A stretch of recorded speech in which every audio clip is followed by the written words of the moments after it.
Hi అండి, అందరికీ నమస్తే. ఈరోజు దొండకాయ ఫ్రై చేసుకోబోతున్నాం. దానికి ముందుగా కడాయి పెట్టుకొని ఆయిల్ వేసుకుని కొంచెం వేడెక్కాక తాలింపు దినుసులు, జీలకర్ర తాలింపు దినుసులు ఉన్నాయి కదా, అవి వేసుకుని వేయించుకోవాలి. తర్వాత ఒక 4 వెల్లుల్లి రెమ్మల్ని చితక్కొట్టి వేసుకోవాలన్నమాట. తర్వాత ఆనియన్స్ వేసి వేయించుకోవాలి. కొంచెం కరివేపాకు కూడా వేసి వేయించుకున్నాక మన దొండకాయ ముక్కలు ఉన్నాయి కదా, అవి వేసేసి వేయించుకోవాలన్నమాట.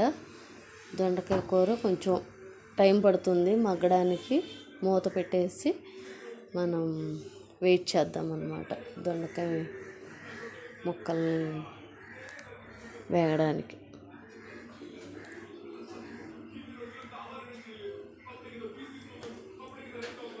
మధ్యలో ఒకసారి తీసి ఇలా కదుపుకుంటూ తిప్పుకుంటూ ఉండాలి. దొండకాయ ముక్కలు తిప్పుకుంటున్నాక మగ్గాయి అన్నమాట. తర్వాత 1/2 స్పూన్ పసుపు వేసి, 1.5 స్పూన్ ఏమో సాల్ట్ కూడా వేసి తిప్పుకోవాలి ఒకసారి. సాల్ట్ మీరు చూసుకుని వేసుకోండి. మాకైతే 1.5 స్పూన్ సరిపోతుంది. మేము కొంచెం తక్కువే తింటామన్నమాట.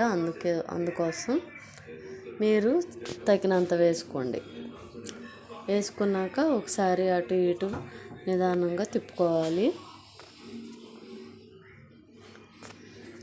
తిప్పుకున్నాక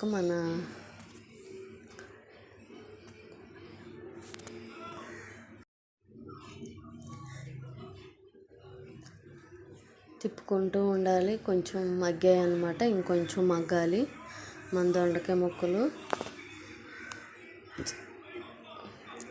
మగ్గాక సాల్ట్ వేసాం కదా, ఇప్పుడు 1.5 స్పూన్ కారం కూడా వేసి తిప్పుకోవాలి. మేము కారం కూడా తక్కువే తింటాం కాబట్టి కొంచెం వేసాను. మీరు 2 టేబుల్ స్పూన్లు అయినా వేసుకోవచ్చు, మీకు తగ్గట్టుగా.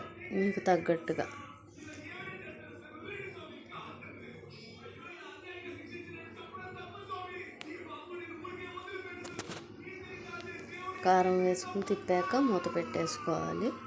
అవి కొంచెం ఇంకేదన్నా వాటర్గా ఉంటే మగ్గుతాయి అన్నమాట.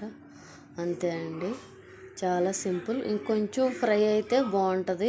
ఇది రసంలోకైనా సూపర్గా ఉంటుంది. Thank you friends.